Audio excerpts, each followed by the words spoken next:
देखिए, सबसे पहला जो काम है, सामान्यतया 95% जो मानव हैं उनको स्थूल शरीर की शुद्धि की आवश्यकता है।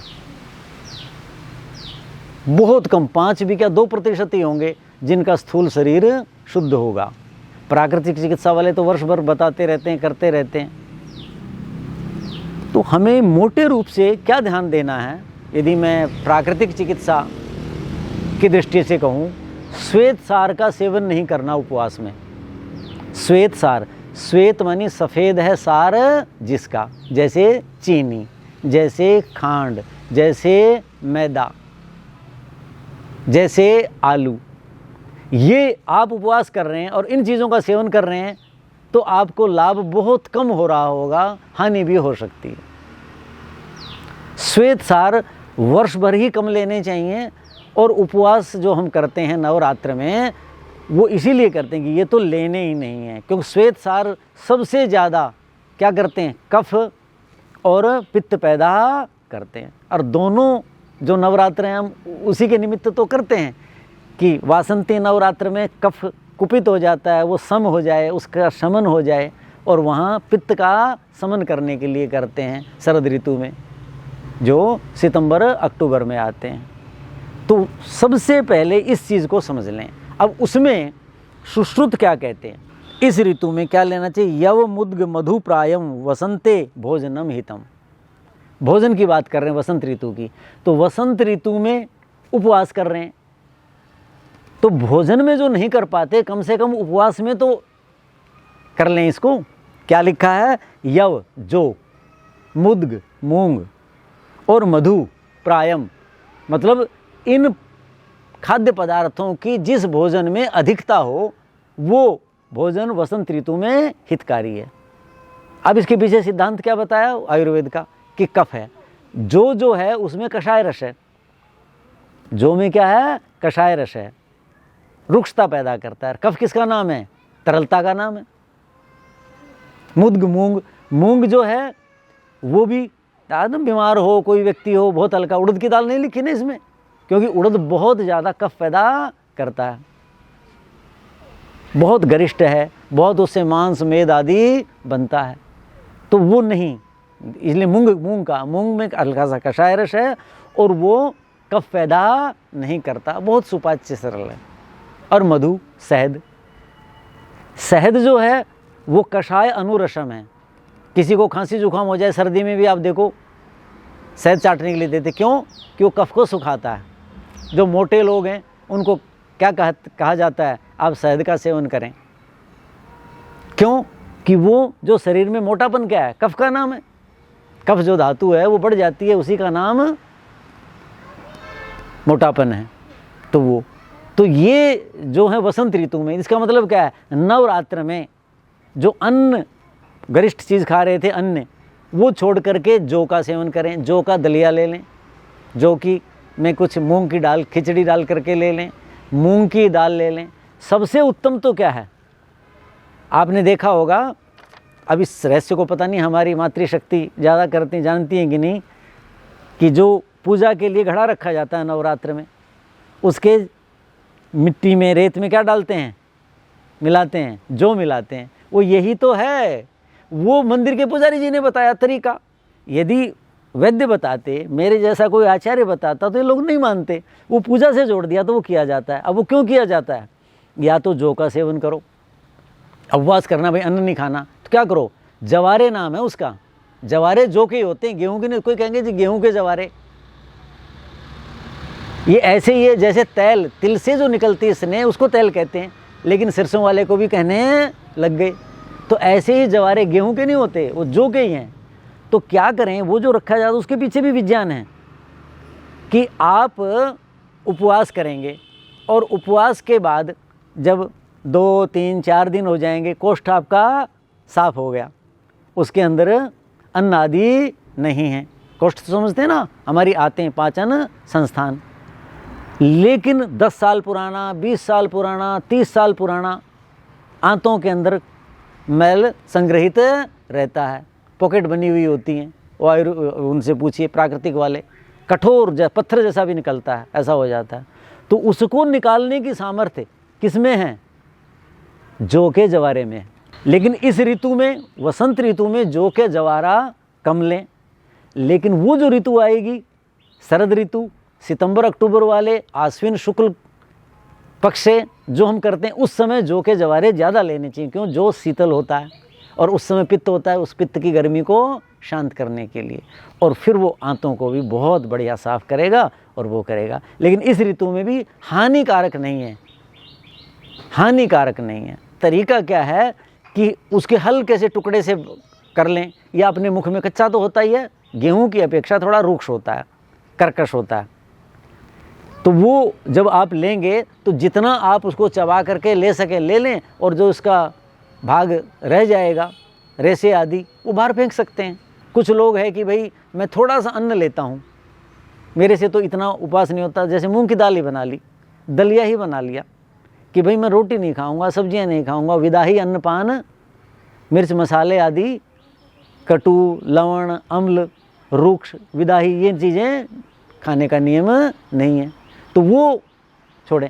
नमक का भी है। अब देखो इस ऋतु में आपने देखा होगा माताएं या उपवास वाले क्या कहेंगे, वही सेंधा नमक खा लेंगे।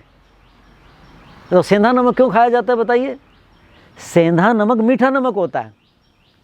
हजारों हजार साल पहले जो सिंध है वहाँ समुद्र था, हो सकता है लाखों साल पहले हो, वो जल तो सूख गया प्राकृतिक कारणों से, और वो जो जल है प्रकृति की भूमि के गर्भ में सूर्य के ताप से, ऋतुओं से, उसका सारा विष समाप्त हो गया।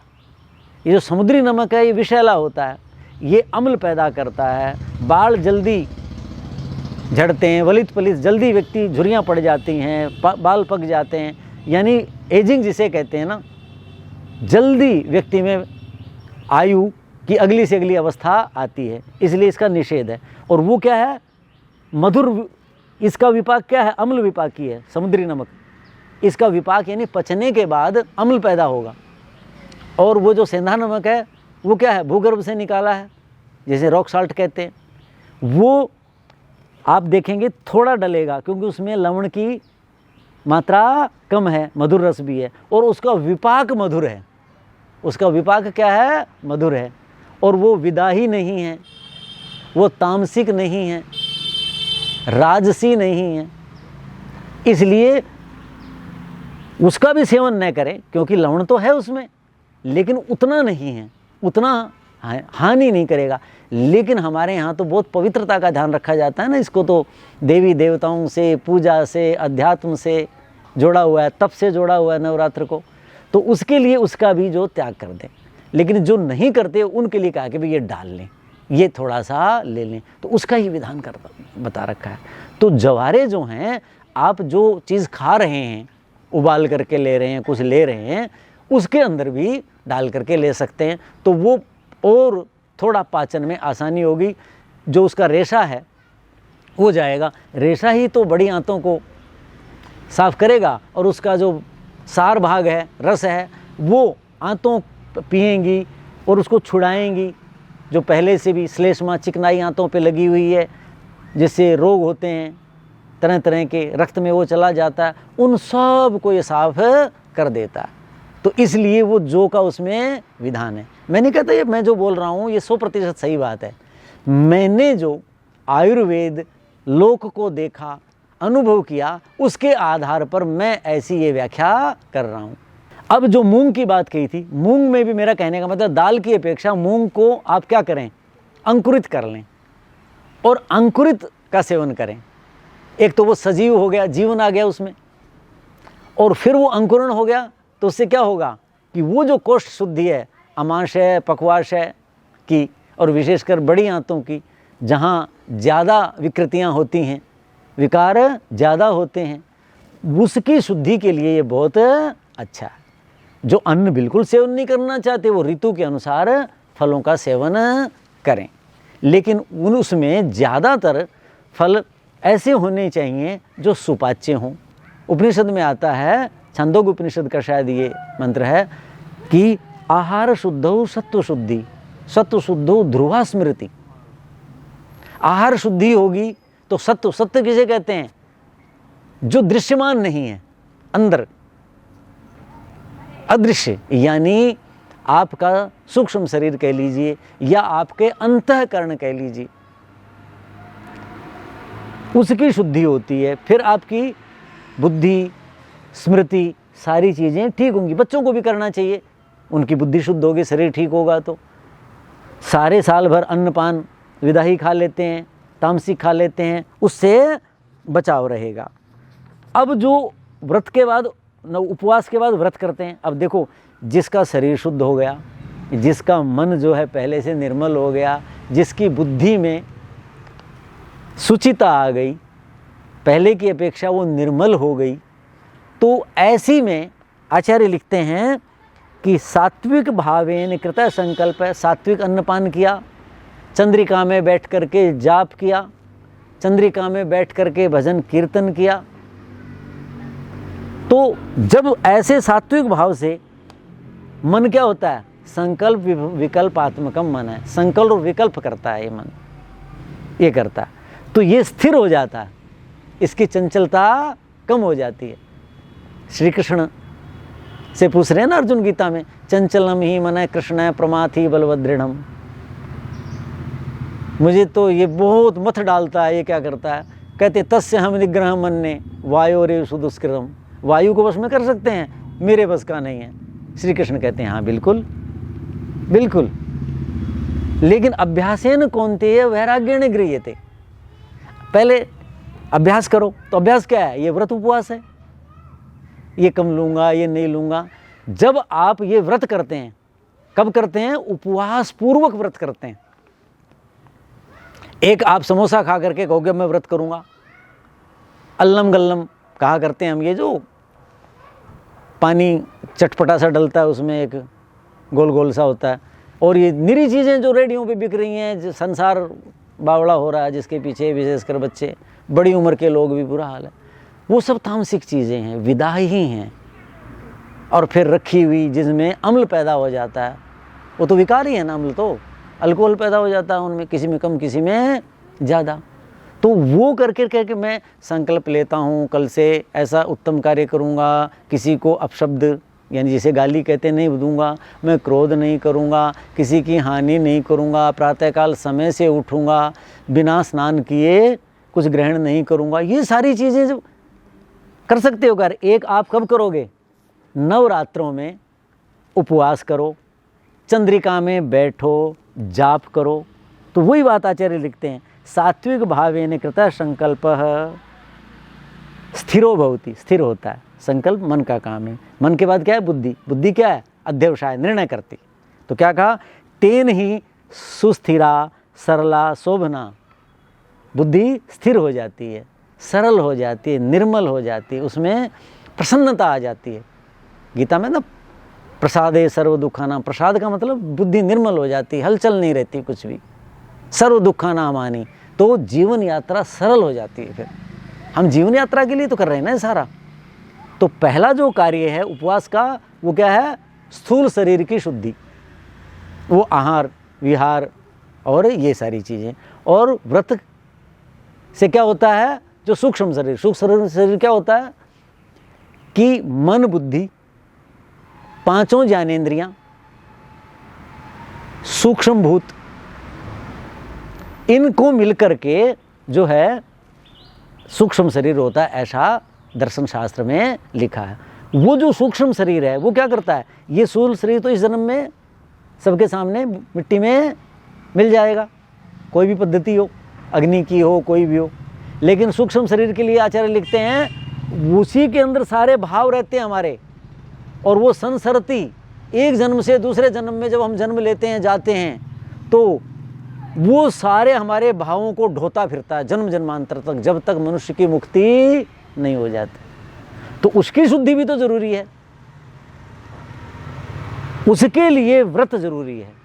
वहाँ कालिदास क्या लिखते हैं? माता पार्वती तप करती थी, तो क्या कहते हैं कि जब व्रत उपवास व्रत पूर्वक जब पारणा विधि करती थी, पारणा विधि किसे कहते हैं? नए लोगों के लिए बता दूं कि जब हम कोई भी, जैसे उद्यापन कह देते हैं लोक भाषा में, पारणा विधि कहलाती है वो।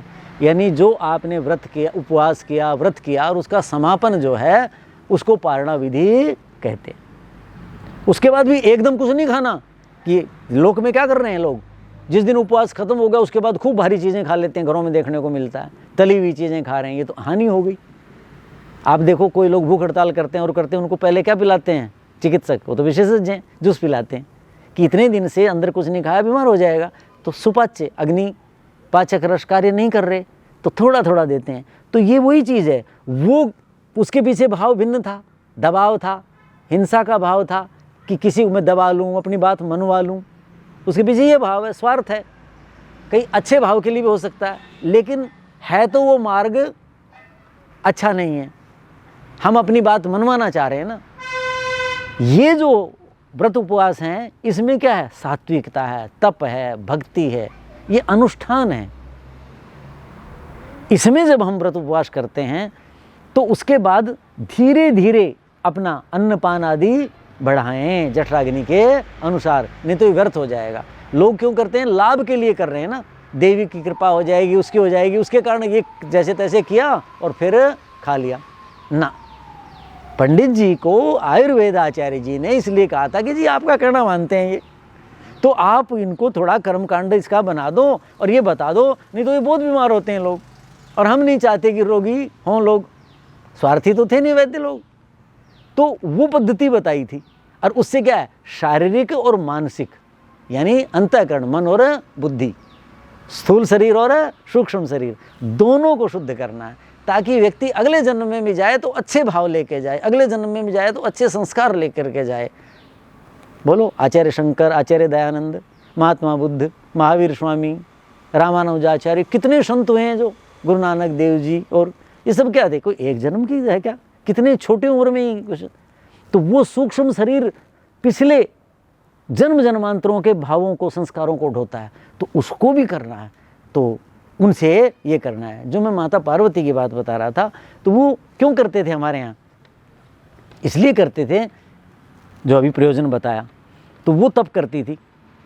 ठीक है, नवरात्र तो सामान्य लोगों के लिए बताए ना, आम जो व्यक्ति हैं जो थोड़े से अन्नमय कोश से ऊपर उठ गए, प्राणमय, वो सोचने लगता है, मनोमय वाला और थोड़ा विद्वानों के, साधु महात्माओं के, आचार्यों के पास जाता है, विज्ञानमय वाला तो किसी ऋषि मुनि के पास जाऊं, अध्यात्म के पास जाऊं और मैं ऊपर हो जाऊं, मोक्ष तक पहुंचूं। तो वो जो व्यक्ति हैं वो 2 समय उपवास करते हैं, ऐसा नहीं करते। कि जो वासंती नवरात्र है, वसंत ऋतु, इससे पहले जो हेमंत शिशिर गई उसमें शरीर में कफ बढ़ता है, प्रकृति से ही बढ़ता है, उसकी वृद्धि होती है। अब वो सूर्य की किरणों से वो पिघलता है और सारे जाता है। तो हमने इस ऋतु में वो खाद्य पदार्थ नहीं लेने, जैसे दही नहीं लेना, जैसे घी नहीं लेना, खोया नहीं लेना, मैदा नहीं लेना, मीठी चीज़ें, गोरस और इक्षुरस, गोरस गाय का दूध को गोरस कहते हैं आयुर्वेद में, और उससे बने पदार्थ वो कफ को बढ़ाते हैं, इक्षुरस ईख और उससे बने पदार्थ ये नहीं लेने हैं। जैसे फल भी मैंने क्या कहा कि जिनके अंदर बहुत ज़्यादा मधुरता है वो नहीं लेने, वो कब लेने हैं, सितंबर वाले में लेने हैं। इस ऋतु में वो लेने हैं जिनमें मधुरता कम हो, जिससे कफ कम बनता हो, जिसमें रेशा ज़्यादा हो, जिसमें कषाय रस हो। जैसे अमरूद है वो ले लीजिए, अमरूद का छिलका देखिए क्या होता है, कषैला होता है, तो इस ऋतु में आप वो सेवन करें। इस ऋतु में केला नहीं खाएं, केला तो उस ऋतु में भी नहीं खाना, इसमें भी नहीं खाना, बहुत श्वेतसार होता है उसके अंदर, बहुत गरिष्ठ होता है, वो नहीं खाना। किन्नू संतरा आ रहा है वो आप ले सकते हैं, लोकाट आ रहा है आप वो ले सकते हैं, लेकिन लोकाट का ध्यान रखना है, लोकाट अभी आएगा, जब नवरात्र आ जाएंगे तब वो आएगा, लेकिन वो अम्ल बहुत होता है। तो जो पूरा जब पक जाए, पूरा लाल हो जाए, अम्ल तो रहे लेकिन मधुर रस अम्ल को दबा ले, तो वैसा लेना है। अन्न मैंने बताया ही कि मूंग है, जौ है, या शहद भी ले सकते हैं, लेकिन शहद को नवरात्र में मैं उचित नहीं मानता। क्यों?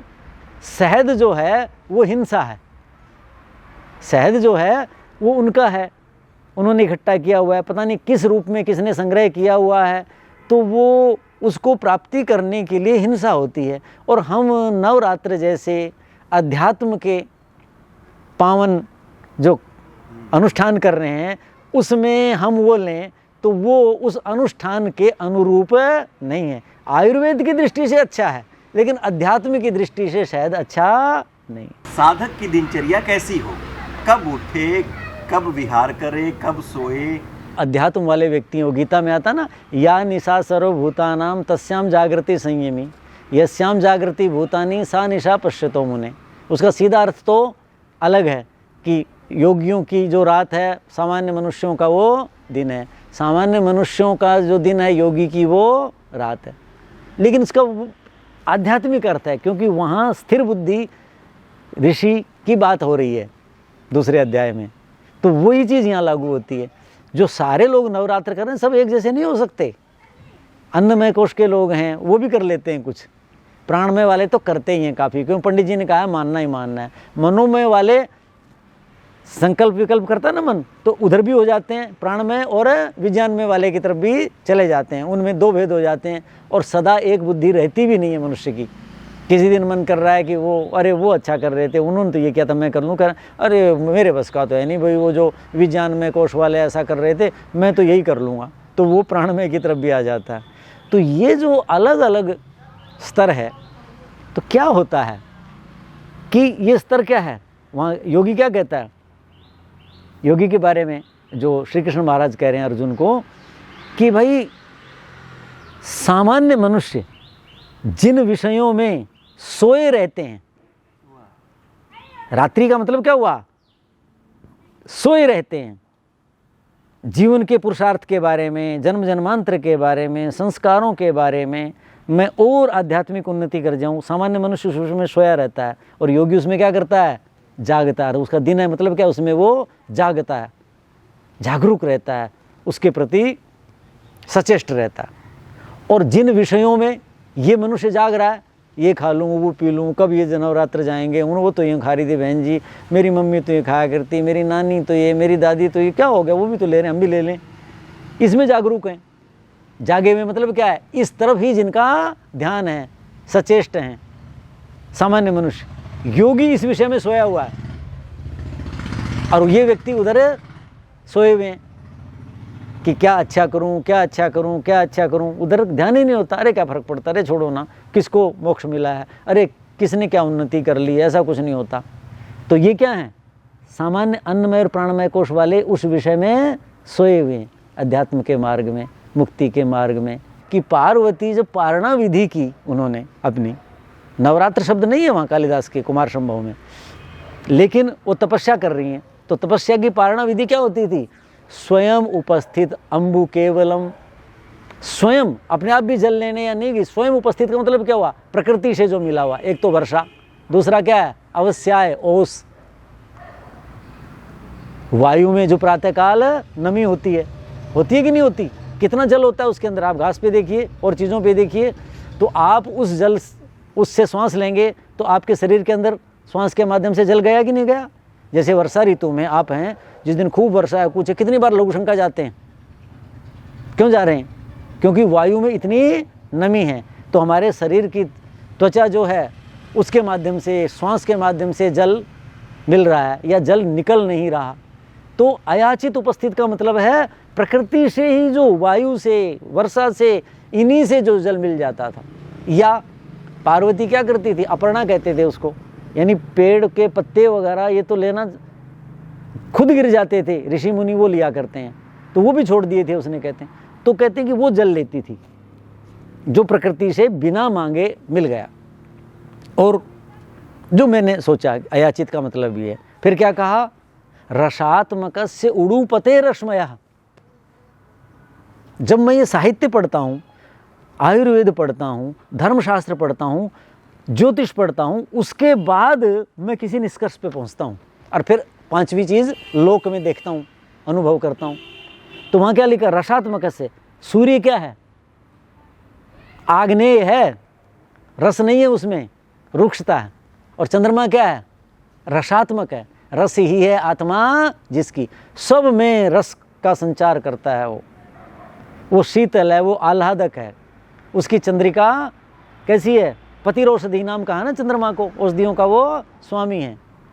तो रसात्मक से उड़ूपते है, चंद्रमा की जो किरणें हैं वो उसकी पारणा विधि होती थी। यानी इतनी सूक्ष्म अनुभूति थी माता पार्वती की कि वो चंद्रमा की किरणों से भी अपने शरीर की आवश्यकता पूरी करती थी।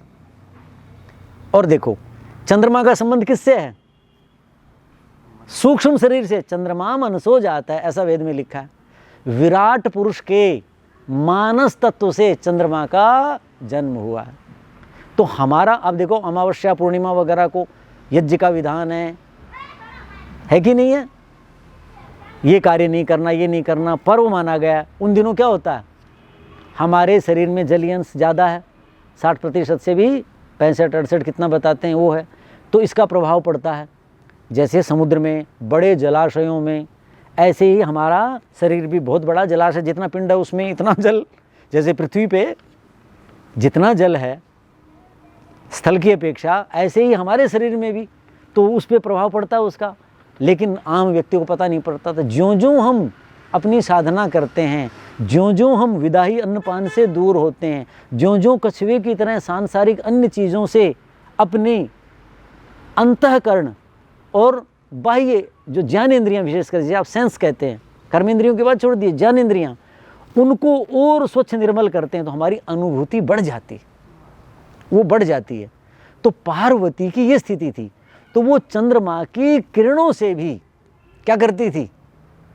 अपने शरीर की आवश्यकता, जो उसके शरीर को संचालन के लिए, पूजा उपवास के लिए, साधना के लिए, बैठने के लिए शक्ति चाहिए ना। जो बीमार होगा, कमज़ोर हो, बैठ सकता है क्या? मैं बैठ नहीं सकता, इसका मतलब शक्ति नहीं है। रोगी कहता है ना, वृद्ध कहता है ना। फिर तो बैठने के लिए उतनी शक्ति पार्वती को, यानी ऐसी अनुभूति थी। तो भारत में जो जैन परंपरा है, मेरी कक्षा में एक विद्यार्थी छात्रा पढ़ा करती थी। 1 महीने वो निराहार रही, केवल जल पे रहती थी। मैं कहा बिटिया तू गिर जाएगी कहीं, क्यों आती है? नहीं गुरुजी मुझे कुछ नहीं होता। कॉलेज में बच्चे 1 महीने। तो जैन परंपरा में भी ऐसी चीज़ें हैं। ये सारी क्या हैं? सृष्टि आयुर्वेद के आधार पर है, ज्योतिष के आधार पर है। उनके ये नियम हैं, उस ऋतु में करना है, उस ऋतु में करना है। तो आयुर्वेद बताता है, ज्योतिष का आयुर्वेद का आचार्य अध्ययन करता है, शरीर पे उसका क्या प्रभाव पड़ता है, उसको अध्यात्म से जोड़ा जाता है। तो ये जो नवरात्र हैं ये इस रूप में हैं।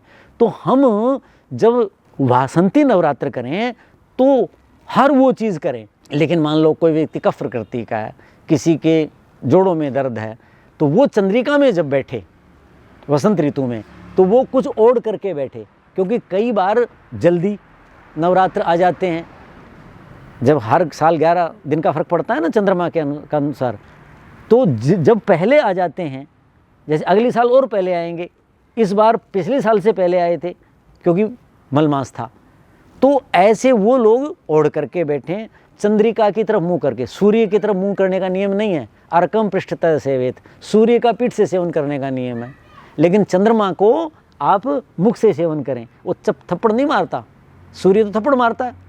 न तेजस्वी सहते तेजस्वी न तेज है, ये नेत्र है ना, ये हमारा तेज है।